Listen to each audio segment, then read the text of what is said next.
भारतीय अर्थशास्त्र। अर्थशास्त्र के जनक एडम स्मिथ हैं। अर्थशास्त्र की व्यवस्था विकासशील है। तृतीय विश्व शब्द प्रयुक्त होता है विकासशील देश के संदर्भ में।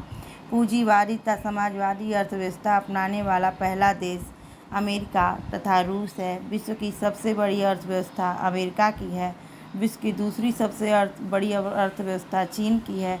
सकल घरेलू उत्पाद की दृष्टि से भारत का विश्व में 10वां स्थान है। क्रय शक्ति क्षमता के आधार पर भारत की अर्थव्यवस्था का विश्व में तीसरा स्थान है। मिश्रित अर्थव्यवस्था को अपनाने वाला विश्व का पहला देश फ्रांस है।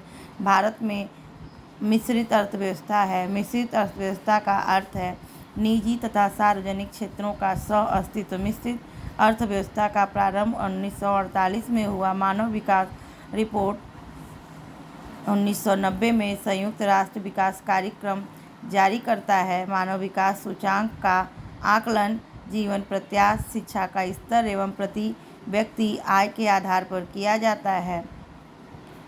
SDR 2014 के अनुसार मानव विकास मामले में भारत का 135वां स्थान है और 127 देशों में। मानव विकास रिपोर्ट 2014 के अनुसार मानव विकास मामले में प्रथम तथा अंतिम स्थान नॉर्वे तथा नाइजर का है। भारत की पहली मानव विकास रिपोर्ट अप्रैल 2002 में जारी की गई। भारत को मानव विकास रिपोर्ट को जारी करता योजना आयोग है। राज्य स्तर मानव विकास रिपोर्ट जारी करने वाला पहला राज्य मध्य प्रदेश है। सर्वप्रथम राष्ट्रीय आय का आकलन 1868 में दादा भाई नौरोजी द्वारा किया गया। राष्ट्रीय आय समिति का गठन अगस्त 1949 में हुआ। राष्ट्रीय आय समिति ने अपनी पहली रिपोर्ट 1951 में पेश की। राष्ट्रीय आय एक प्रवाह स्टॉक नहीं है, हिंदू वृद्धि दर संबंधित राष्ट्रीय आय है। हिंदू वृद्धि दर के अवधारणा के प्रतिपादक प्रोफेसर राधाकृष्णन थे। किसी भी देश की आर्थिक विकास दर का सर्वश्रेष्ठ सूचक प्रति व्यक्ति आय होता है। राष्ट्रीय आय के अनुमान का सबसे पहला सरकारी अनुमान 1948 से 1949 में दिया गया। राष्ट्रीय आय का सर्वश्रेष्ठ मापक साधन लागत पर शुद्ध राष्ट्रीय उत्पाद है। वर्तमान में राष्ट्रीय आय की गणना का आधार 2011 से 2012 तक है। वर्ष 2014-15 में भारतीय की राष्ट्रीय आय में कृषि क्षेत्र का योगदान 17.6% है। भारत का राष्ट्रीय आय का मुख्य स्रोत कृषि है। राष्ट्रीय आय देश सकल घरेलू उत्पाद का CSO लेख करता है। केंद्रीय सांख्यिकी संगठन की स्थापना 2 मई 1951 में हुई। केंद्रीय सांख्यिकी संगठन ने पहली देशव्यापी आर्थिक गणना कराई। 1977 में CSO का मुख्यालय नई दिल्ली में है। भारत में GDP में सर्वाधिक योगदान महाराष्ट्र राज्य का है।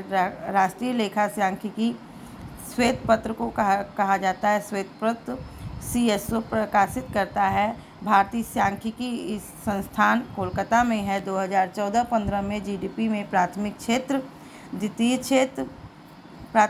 कृषि, द्वितीय क्षेत्र उद्योग एवं तृतीय क्षेत्र सेवा का योगदान अनुमानित 17.6%, 29.7%, 52.7% है। राष्ट्रीय आय में सर्वाधिक योगदान तृतीय क्षेत्र सेवा क्षेत्र का है।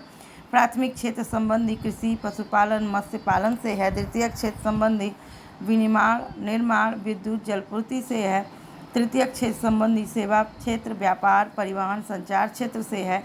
प्रति व्यक्ति आय मामले में अग्रणी देश जापान है। वर्ष 2013-14 में भारत में सर्वाधिक तथा न्यूनतम प्रति व्यक्ति आय वाला राज्य गोवा व बिहार है। वर्ष 2013-14 में भारत में सर्वाधिक प्रति व्यक्ति आय वाला केंद्र शासित राज्य दिल्ली है। भारत में गरीबी का मापन न्यूनतम कैलोरी उपभोग के मौद्रिक मान के आधार पर किया जाता है। ग्रामीण तथा शहरी क्षेत्र में एक व्यक्ति के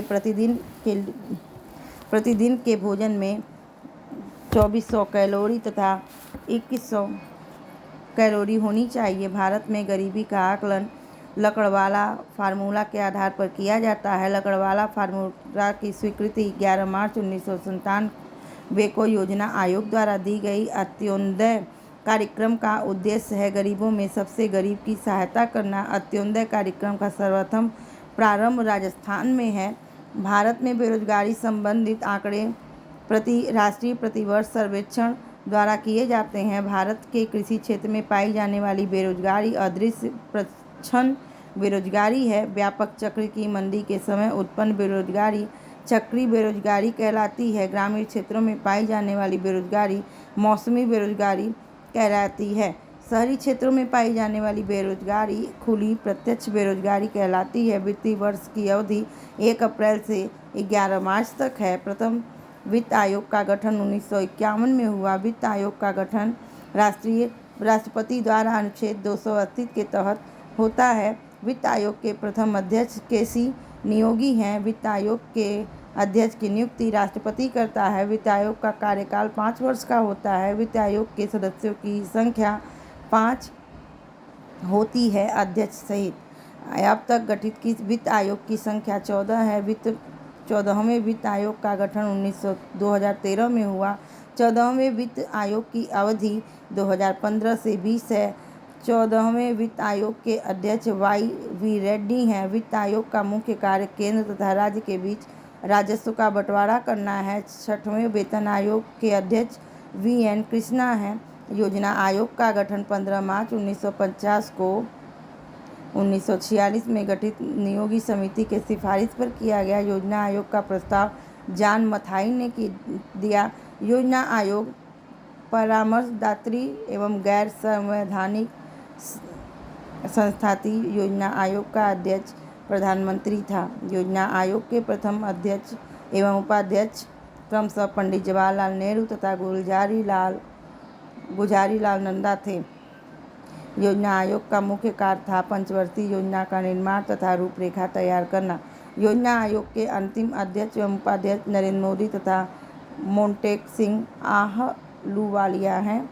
योजना आयोग के स्थान पर किस नई संस्था का गठन हुआ? नीति आयोग। नीति आयोग कब आई? 1 जनवरी 2015 को। नीति आयोग के अध्यक्ष प्रधानमंत्री होते हैं। नीति आयोग के अध्यक्ष एवं उपाध्यक्ष क्रमशः नरेंद्र मोदी एवं अरविंद पनगाड़िया हैं। नीति आयोग की संस्था संवैधानिक गैर संवैधानिक परामर्शदात्री एवं विशेषज्ञ संस्था है। योजना आयोग द्वारा इंडियन विजन 2020 का दस्तावेज प्रस्तुत 23 जनवरी 2003 को हुआ। 23 जनवरी 2003 को हुआ।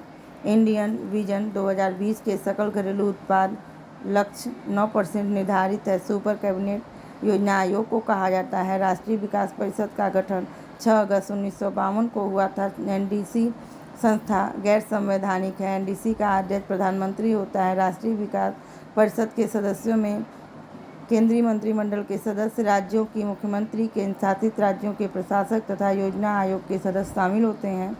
राष्ट्रीय विकास परिषद का मुख्य कार्य पंचवर्षीय योजनाओं का अनुमोदन तथा अंतिम स्वीकृति प्रदान करना। भारत में योजना का स्वरूप मिश्रित है। भारत के लिए नियोजित अर्थव्यवस्था विश्वेश्वरैया ने 1934 में पुस्तक को लिखा। गांधी योजना श्रीमन्नारायण ने 1944 में तैयार किया। बॉम्बे प्लान 15 वर्षीय योजना 1944 में 8 उद्योगपतियों द्वारा तैयार की गई। जन योजना पीपुल प्लान निर्मित की गई। श्री M.N. राय द्वारा अप्रैल 1945 में निर्मित की गई। सर्वोदय योजना को प्रस्तुत जयप्रकाश नारायण ने जनवरी 1950 में किया। नियोजन से तात्पर्य आर्थिक नियोजन है। आर्थिक नियोजन को सर्वप्रथम रूस ने अपनाया था। आर्थिक नियोजन समवर्ती सूची में है। आर्थिक नियोजन से संबंधित अनुसूची 7वीं है। नियोजन आर्थिक विकास का शुभारंभ 1951 में हुआ। भारत में पंचवर्षीय योजना का क्रियान्वयन का दायित्व केंद्र और राज्य सरकार पर होता है। राष्ट्रीय योजना समिति की स्थापना 1938 में हुई। राष्ट्रीय योजना समिति के अध्यक्ष पंडित जवाहरलाल नेहरू थे। राष्ट्रीय योजना समिति की रिपोर्ट प्रकाशित 1949 में हुई। भारत में पंचवर्षीय योजना प्रेरित रूस से है। प्रथम पंचवर्षीय योजना हेराल्ड डोमर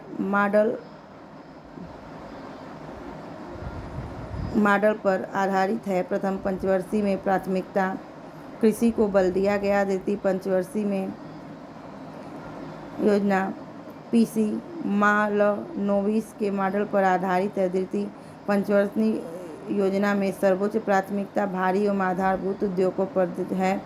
और राउरकेला उड़ीसा, भिलाई छत्तीसगढ़, दुर्गापुर पश्चिम बंगाल इस्पात कारखानों की स्थापना दूसरी योजना काल में की गई। पंडित जवाहरलाल नेहरू ने अधिक काम, अधिक उत्पाद एवं अधिक वितरण का नारा दिया दूसरी पंचवर्षीय योजना में। तीसरी पंचवर्षीय योजना में डोमर समृद्धि मॉडल पर आधारित है। तृतीय योजना में प्राथमिकता दी गई अर्थव्यवस्था एवं स्वावलंबी एवं स्वस्फूर्त बनाने को। अब तक सबसे असफल योजना तृतीय है।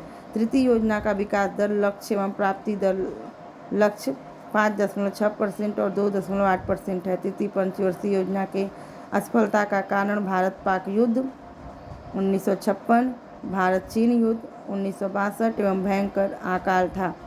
3 वर्षीय योजनाओं का काल 1966 से लेकर 1969 था। 3 वर्षीय योजनाओं को संज्ञा योजना अवकाश 1966 से 1959 की दी गई।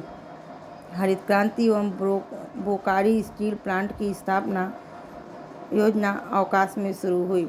चतुर्थ योजना का काल 1959 से 74 था। चतुर्थ पंचवर्षीय योजना की रूपरेखा डॉक्टर आर गाडगिल ने तैयार की। कगाडगिल योजना चतुर्थ योजना कहलाती है। चतुर्थ योजना का मुख्य उद्देश्य स्थिरता के साथ विकास। पंचवर्षीय योजना का काल 1974-1979 था।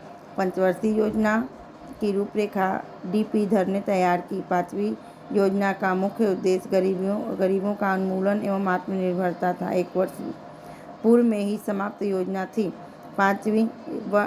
पाँचवीं पंचवर्षीय योजना 1 वर्ष पूर्व में ही समाप्त योजना थी। इंदिरा गांधी ने गरीबी हटाओ का नारा 5वीं पंचवर्षीय योजना काल में दिया था। काम के बदले अनाज कार्यक्रम शुरू हुआ 5वीं योजना काल में। 1974 में राष्ट्रीय न्यूनतम आवश्यकता कार्यक्रम 5वीं योजना में लागू हुआ था। अनवरत योजना का काल 1978 से 80 था। अनवरत योजना की देन गुन्नार मिल्डर की देन थी। अनवरत योजना के प्रतिपादक रेगनर फ्रिश थे।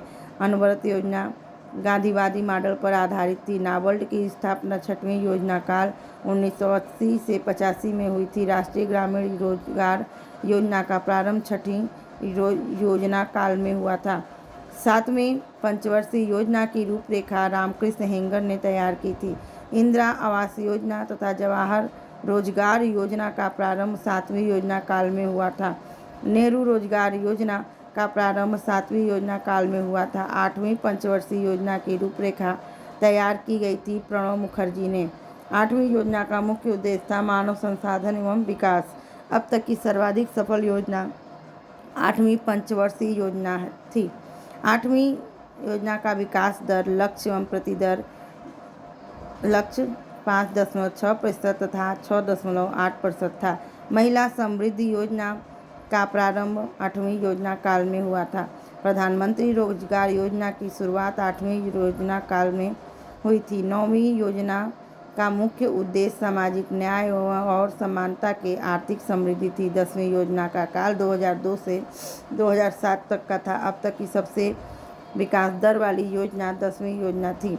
10वीं योजना का विकास दर तथा लक्ष्य एवं प्राप्ति लक्ष्य क्रमशः 8% तथा 7.6% था। 11वीं योजना की अवधि 2007 से 2012 तक थी। 11वीं पंचवर्षीय योजना का मुख्य लक्ष्य आर्थिक समृद्धि दर को बढ़ाना था।